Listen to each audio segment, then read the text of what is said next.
Bonjour, aujourd'hui je vous montre comment on peut calculer une longueur en utilisant le théorème de Thalès. Dans ce genre de configuration, c'est-à-dire une configuration un petit peu en forme de pyramide lorsque les triangles sont incorporés l'un dans l'autre. Donc déjà on va analyser un petit peu ce qu'on a. Ici, on a une figure ici avec le triangle EIH, le petit triangle ici, qui est à l'intérieur en fait d'un plus grand triangle HFJ. On nous indique que les droites EI et FJ sont des droites qui sont parallèles. D'accord, donc ça on va en avoir besoin. Et on nous a donné un certain nombre de longueurs. Ici la longueur HE qui mesure 3 cm, la longueur EF qui mesure 4,5 cm, ainsi que la longueur EI qui mesure 2 cm. Avant de commencer, on va voir un travail un peu préliminaire pour mettre en valeur nos deux triangles et éviter de se tromper au moment où on va écrire les rapports de Thalès. Pour nous aider dans cette tâche, on peut avoir besoin de surligneurs. C'est pas obligatoire, mais ça peut vraiment nous aider. Surtout dans cette configuration où les deux triangles, comme ils sont un petit peu l'un dans l'autre, c'est pas évident de les voir. Alors pour faire ça, eh bien moi je vais toujours mettre en valeur d'abord le petit triangle, celui qui est à l'intérieur. Alors je mets une couleur, voilà, en l'occurrence c'est du vert, mais c'est pas très important. Vous faites avec les couleurs que vous avez. Voilà, donc ça c'est pas très difficile. Ensuite, ce qui va être important, c'est de mettre en valeur le triangle orange. Le deuxième, donc le grand. Et là, ce qu'on a envie de faire, c'est de colorier la partie manquante. Mais il faut faire attention, parce que cette partie manquante ici, c'est pas du tout un triangle. Ok. Le triangle, en fait, il part du point H ici, et il fait tout le tour de la figure. Je vais pas le colorier à l'intérieur, parce que sinon, ça va être superposé avec la couleur verte. Donc moi, ce que je fais, c'est que je l'encadre en orange. Et donc là, on le voit bien apparaître. Normalement, on voit bien apparaître le triangle vert, le petit, HEI, ainsi que le triangle orange, le grand, HFJ. On va garder ça de côté, on va s'en servir juste après dans notre rédaction. On va passer à la rédaction justement. Dans cette rédaction, il y a 6 étapes.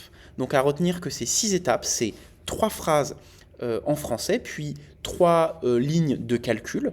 Donc si on retient déjà qu'on a 6 étapes, ça peut nous aider lors du brevet ou d'une évaluation, parce que s'il manque quelque chose, on va s'apercevoir qu'on n'a pas les 6 étapes.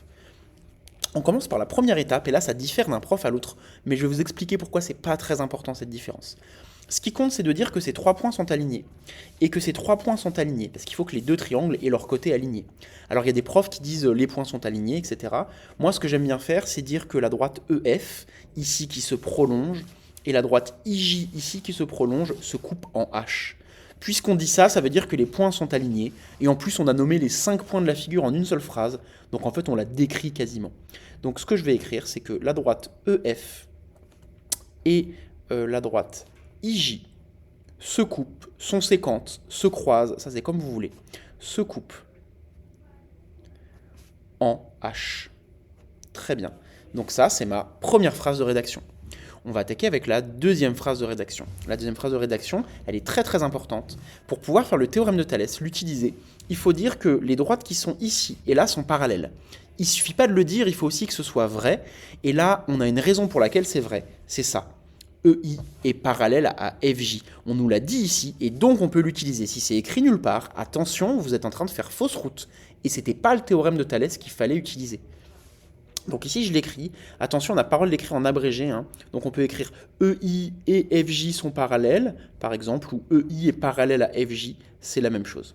EI et FJ sont parallèles. Très bien. Maintenant qu'on a écrit ces deux premières phrases, il nous reste une troisième phrase de rédaction qui est très importante, elle vaut aussi un point. Et cette phrase, on a tendance à l'oublier parfois. Ce qu'il faut dire, c'est d'après le théorème de Thalès. J'utilise le théorème de Thalès. On a réuni toutes les conditions et donc on peut utiliser le théorème de Thalès. Donc on le dit, d'après le théorème de Thalès. On a... Alors qu'est-ce qui nous donne ce théorème de Thalès? Eh bien il va nous donner une égalité entre des rapports. L'égalité des rapports, c'est pour ça que j'ai mis les triangles en couleur. C'est que en fait, que vous preniez de ce côté-là, ou de ce côté-là, ou de ce côté-là, les rapports entre les longueurs sont toujours les mêmes. Et donc il faudra réussir à bien les identifier. Alors moi je décide de faire le petit triangle sur le grand triangle, parce que j'ai l'habitude de faire comme ça, mais vous pouvez décider de faire l'inverse, tant que vous respectez votre choix tout au long de l'écriture des rapports. Donc moi je commence par le triangle vert, HI, et en dessous je vais mettre la longueur du triangle orange qui est alignée. Donc HI c'est ici, et le triangle orange, attention c'est bien tout ça, et pas seulement la partie IJ, c'est la partie HJ qui est alignée avec HI. On continue. Ensuite, j'ai EI ici, qui fait partie du triangle vert. Et FJ, elle n'est pas vraiment alignée, mais elles sont parallèles, c'est de droite, on voit bien qu'elles vont ensemble. En général, vous ne vous trompez pas sur celle-là. EI sur FJ. Et enfin, je termine avec le troisième côté du triangle vert. J'ai fait celui-là, maintenant je vais faire celui-là. C'est donc HE, qui est donc aligné avec le triangle orange, le côté HF. Je vérifie rapidement que je ne me suis pas trompé. Pour faire ça, vous n'êtes pas obligé de le faire lors d'une vraie rédaction. Mais pour faire ça, c'est assez simple. Je prends mon surligneur et je vérifie qu'en haut, j'ai bien mis un côté vert. Oui, HI, c'est un côté vert. EI, c'est un côté vert aussi. Très bien. Et HE, c'est un côté vert. Le vert, le petit, c'est pas très dur, c'est pas trop là qu'on se trompe. Par contre, il vous arrive plus souvent de vous tromper sur le orange parce que justement, on a tendance à mettre juste ce petit morceau-là. IJ qui n'est pas un triangle. HJ, par contre, il appartient bien à un triangle. De la même manière, FJ, il appartient bien au triangle. Et HF, il appartient bien au triangle. Maintenant que j'ai fait ça, j'ai fait le plus dur. Le reste, c'est presque automatique. Donc, je vais remplacer les longueurs, ici, qui sont inscrites par les longueurs que je connais. Première remarque, sur la première fraction, HI et HJ, je connais ni l'une ni l'autre. Alors, je peux décider de la recopier telle qu'elle, HI sur HJ. Je peux aussi décider de ne plus la recopier, elle ne sert à rien en fait dans notre exercice, elle ne va pas nous servir. Donc moi, je vais commencer à recopier à partir de là. EI sur FJ, c'est-à-dire 2 sur FJ. FJ, je le réécris parce que je ne le connais pas. On ne met pas un point d'interrogation, hein, on met FJ. On sait quand même son nom, même si on ne connaît pas sa longueur. Et enfin, HE sur HF. Ce serait rassurant qu'on connaisse les deux parce que sinon on ne va pas s'en sortir. Donc HE, pardon, c'est pas du tout 2, c'est 3 cm. HE et HF, là il faut faire attention. HF, c'est tout ça. N'écrivez pas 3 sur 4,5 sans réfléchir. HF, c'est 3 plus 4,5, c'est-à-dire 7,5, puisque c'est toute cette longueur-là. Très bien, une fois qu'on est là, normalement, vous savez ce qu'il faut faire. Il nous reste à faire un produit en croix.